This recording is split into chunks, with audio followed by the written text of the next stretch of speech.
Queridos irmãos e irmãs, hoje o Santo Evangelho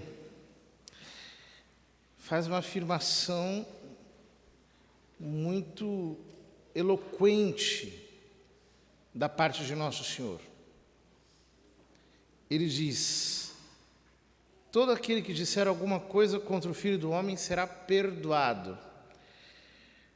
Mas quem blasfemar contra o Espírito Santo não será perdoado. Isso aparece também no Evangelho de São Mateus, no capítulo 12. Nosso Senhor fala sobre o pecado contra o Espírito Santo, o qual não terá perdão nem neste mundo, nem no vindouro. E também aparece em outro lugar, no Evangelho de São Marcos, quando Nosso Senhor diz que quem pecar contra o Espírito Santo será réu de um pecado eterno.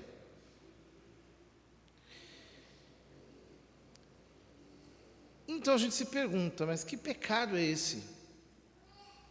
Que é tão terrível assim, que não pode ser perdoado, que é incompatível com o perdão, porque, vejam, a misericórdia divina não tem limites. Ela é tão extensiva quanto a grandeza do poder de Deus. E o Evangelho, no entanto, declara que o pecado contra o Espírito Santo não pode ser perdoado. Por quê? Ora, porque o pecado contra o Espírito Santo é uma disposição de rejeição da misericórdia.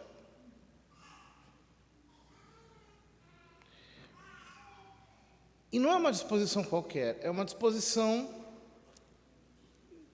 que tem a ver com a nossa ida para a eternidade, ou seja, é um pecado que se transforma numa atitude diante de Deus. Uma atitude levada até o fim. Levada até as últimas consequências.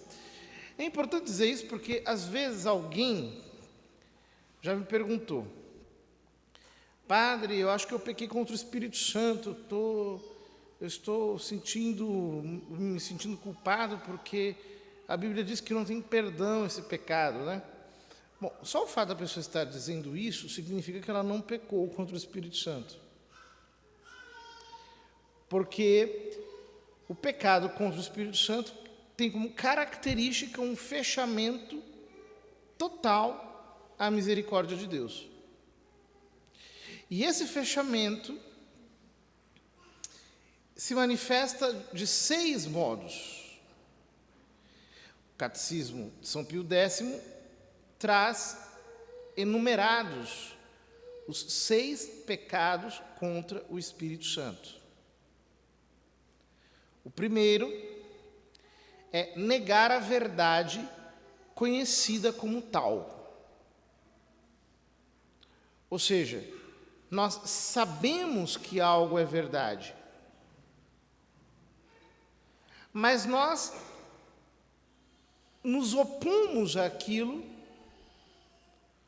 por um tipo de orgulho intelectual, por não querermos dar o braço a torcer.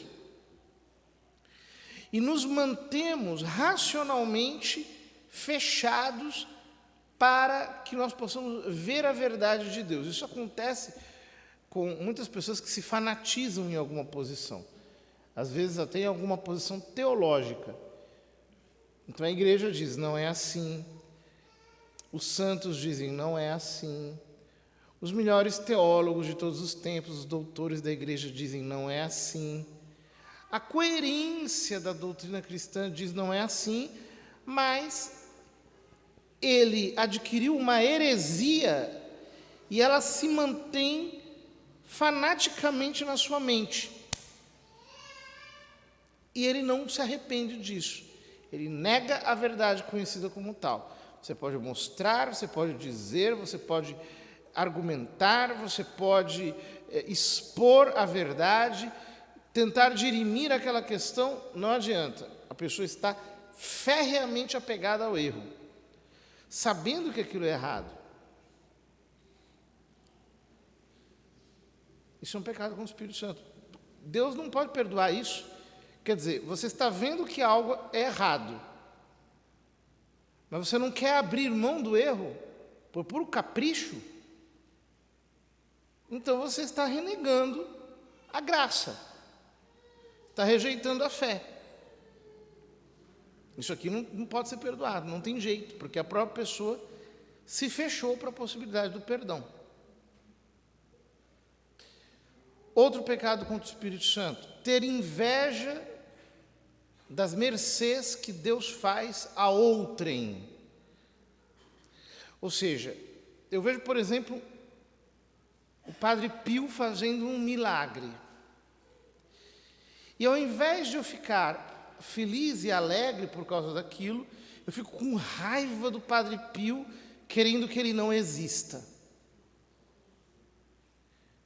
Eu vejo alguém, por exemplo, que é usado por Deus de um jeito extraordinário. Alguém que tem sabedoria, alguém que tem dons espirituais, que tem uma capacidade melhor do que a minha. E ao invés de eu me render, eu fico com raiva, eu não quero que aquilo exista. Eu queria que aquilo não fosse. Isso é pecado contra o Espírito Santo. Porque eu estou negando a evidente ação de Deus. É como os fariseus que diziam que Jesus estava expulsando os demônios pelo poder dos demônios. Ou seja, eles estavam vendo um milagre acontecer diante deles. Eles dizem, não é isso. É mentira. É o diabo que está fazendo isso. Um terceiro pecado contra o Espírito Santo. A desesperação da salvação. Ou seja, é alguém que diz, não, já estou condenado, já vou para o inferno, não tem jeito para mim, Deus não pode me perdoar, não há solução, eu estou condenado. Então a pessoa entra em desespero e ela aceita a condenação como um fato consumado. Bom, se alguém abraça a condenação, diz, eu vou para o inferno mesmo, vamos para o inferno, eu não vou me salvar, não tem jeito, eu vou me condenar. Ele vai ser condenado mesmo. Porque ele não tem na alma a virtude da esperança. Então é alguém que escolheu ir para o inferno. Porque não se abre minimamente para a possibilidade de ser perdoado por Deus. Um outro pecado contra o Espírito Santo, quarto, é oposto a esse, é o extremo oposto. É a presunção de se salvar sem merecimento. Então a pessoa, por exemplo, não está nem aí para a religião, não se confessa, não comunga, não frequenta a Santa Missa, não busca nada e diz assim, talvez com um certo desdém, né? Ah, meu lugar está reservado lá em cima.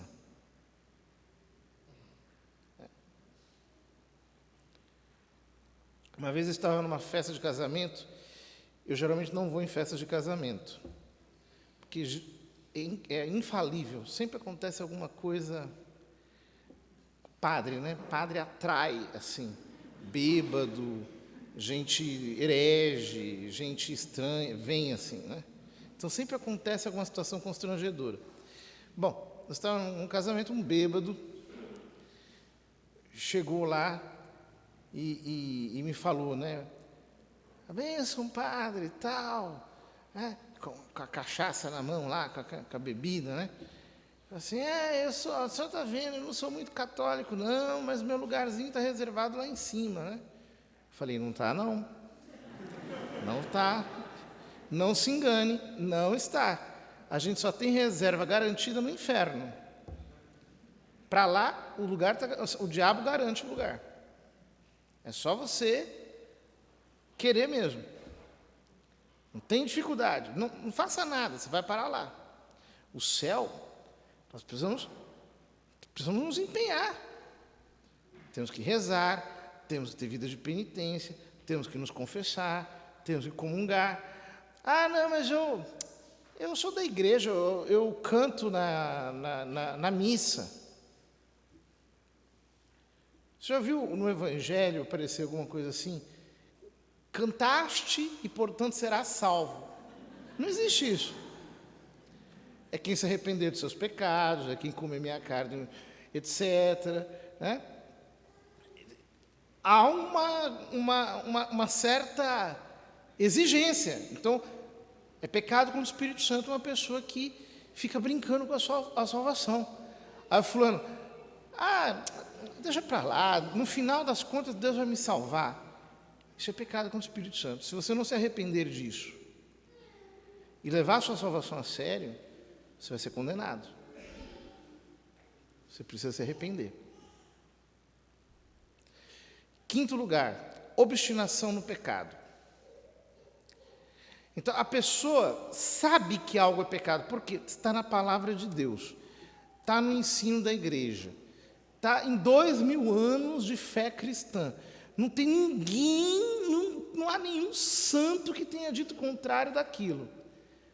Mas a pessoa diz, não, mas isso aqui não é pecado, porque isso é uma interpretação que foi feita no tempo tal, e não sei o quê, e foi utilizada a cultura, e a cultura era assim, não sei mais o que lá, mas lá, etc. Essa semana mesmo eu assisti um vídeo de um cidadão aí, muito pitoresco, estava se perguntando se tal pecado era pecado, né?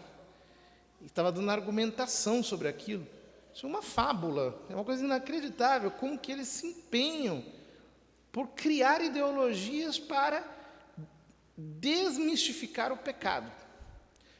E engana muita gente, porque quem quer ficar no pecado mesmo, quem não quer se converter, então se agarra a esses erros e não solta nunca mais. A obstinação, essa cegueira, é pecado contra o Espírito Santo. E é muito interessante porque as pessoas, quando elas estão muito cegas, muito obstinadas, elas se sentem aliviadas. Então elas dizem, não, Deus julga a minha consciência. Então, eu tenho que seguir a voz da minha consciência. Tudo bem, a gente tem que seguir a voz da própria consciência, bem formada. A nossa consciência tem que ser retamente formada. Se a nossa consciência for deformada, nós sabemos que nós não podemos seguir aqui caos. Que há algo errado ali. Ainda mais quando nós já sabemos, pela Escritura, pela tradição da igreja, que tal conduta é pecaminosa. Essa obstinação de quem não abre mão, isso é pecado com o Espírito Santo. Uma vez, conheci um senhor que ele tinha sido adúltero, anos e anos e anos e anos e anos. Um homem desses que, chefe de empresa multinacional, arrogante como o quê? E aí, ele tinha uma doença, estava paralítico em cima da cama, e ficava assistindo, já estava impotente por causa da doença, e ficava assistindo pornografia o dia inteiro, sem poder obter nenhum prazer com aquilo. Então, me pediram para visitá-lo. Fui visitá-lo. Cheguei lá, falei, senhor, o senhor precisa se converter. Vamos largar esse negócio. Isso aqui já não tem. Não tem sentido nenhum para o senhor. Deus está dando uma chance para o senhor se converter. Ele diz, eu não quero me converter. Eu digo, o senhor não quer ir para o céu? Ele diz, eu não vou para o céu. Eu digo, mas nosso Senhor está abrindo para o senhor a porta da salvação. Ele diz, eu não quero. Mas eu sou padre, eu vim aqui para lhe absolver. Deus é infinitamente misericordioso para lhe perdoar. Eu não quero o perdão de Deus, padre. Retire-se, por favor. Obstinação no pecado. Aí você vai brincando com o pecado. Você vai brincando. Vai brincando, vou pecar aqui, peca lá, peca desse jeito, peca daquele outro. Vai. Chega uma hora que você fica completamente cego. A sua mãe pode falar, o seu pai pode falar, os seus filhos podem falar, a sua mulher pode falar, o seu esposo pode falar. Qualquer um pode falar, você não escuta ninguém. Você ficou obstinado. Aí chega alguém bem intencionado e diz, não, mas a palavra diz, os santos dizem, etc. Você fica cego, obstinado. Pecado contra o Espírito Santo. E o último, consequência desse, é a impenitência final. A pessoa que na hora da morte, chega na hora da morte, então vai lá um sacerdote, vai lá algum bom cristão, diz, meu filho, está chegando a hora, vamos nos arrepender. E a pessoa não se arrepende. Não, eu não me arrependo de nada que eu fiz. O que eu fiz está feito, faria tudo de novo, não quero saber. Mas se arrependa, vamos confessar, etc. Não quero saber. Saiam daqui. Eu não me arrependo de nada. A impenitência final, essa dureza, essa obstinação, é pecado contra o Espírito Santo. E há muitas pessoas que, por orgulho, chegam à impenitência final, porque não querem reconhecer que estão erradas. Não querem dar uma chance para Deus. Queridos irmãos, esse é o nosso problema. Às vezes nós estamos errados, mas por causa que somos orgulhosos, nós não damos uma chance para a graça divina nos tirar daquela posição de segurança no pecado. Então, nós ficamos todos seguros, todos emproados, nos sentindo o máximo. E não percebemos que nós estamos indo para o inferno. Nós não nos damos conta que isso aqui é o caminho da condenação. Essa dureza, essa cegueira. O cristão não é assim. O cristão, ele tem o coração quebrantado, dócil, temente a Deus. Então ele escuta, ele se examina, ele diz, Senhor, eu tenho pecado contra ti. Eu não estou certo, não. Isso está errado. Eu me arrependo, eu não quero brincar com a minha salvação. Eu não quero expor a minha própria salvação e a salvação dos outros. Porque esse é o problema, né? Quantas vezes nós fazemos os outros pecarem? Somos ocasião de pecado para os outros e estamos pecando contra a nossa própria alma. Porque os antigos diziam o seguinte, que o pecado de escândalo, embora não seja um pecado contra o Espírito Santo, é um pecado gravíssimo fazer os outros pecarem. A tal ponto que, diziam, o pecado de escândalo não pode ser reparado nem em 1000 infernos. Por quê? Porque a salvação da alma é o que há de mais importante. É mais importante do que a salvação do corpo. É mais importante do que qualquer bem humano que nós possamos dar. A salvação da alma é o bem mais importante. Agora, se eu levo alguém à condenação, se eu ajudo alguém a pecar, meu Deus, eu preciso ter temor de Deus.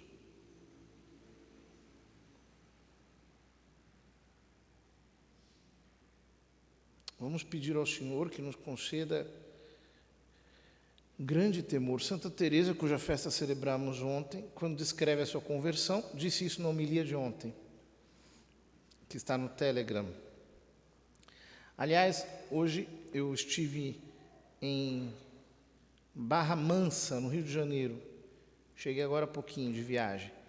Fiquei impressionado. Várias pessoas dizendo, escuta o senhor do Telegram, eu estou no grupo, etc. Tem muita gente que escuta de longe, né? Santa Teresa diz que no tempo em que ela não estava convertida, um dos pecados que ela cometia era de não ter horror ao pecado, de achar que aquilo é um negócio normal, de não se impressionar demais. Isso é uma cegueira. É um tipo de cegueira. Quer dizer, a palavra pecado deveria causar na alma de um cristão um certo contorcimento, um mal-estar. Pedir ao Senhor que nos conceda esse horror, né, ao pecado, que nós tenhamos responsabilidade com a nossa alma, que não brinquemos com a nossa salvação, queridos irmãos. Ainda há tempo de nós nos convertermos, que nós não joguemos esse tempo fora, que nós sejamos pródigos em correr aos pés de Cristo para confessarmos os nossos pecados e buscarmos a justa reparação que Ele merece. E assim nós seremos muito responsáveis com a nossa alma e não a exporemos a riscos desnecessários.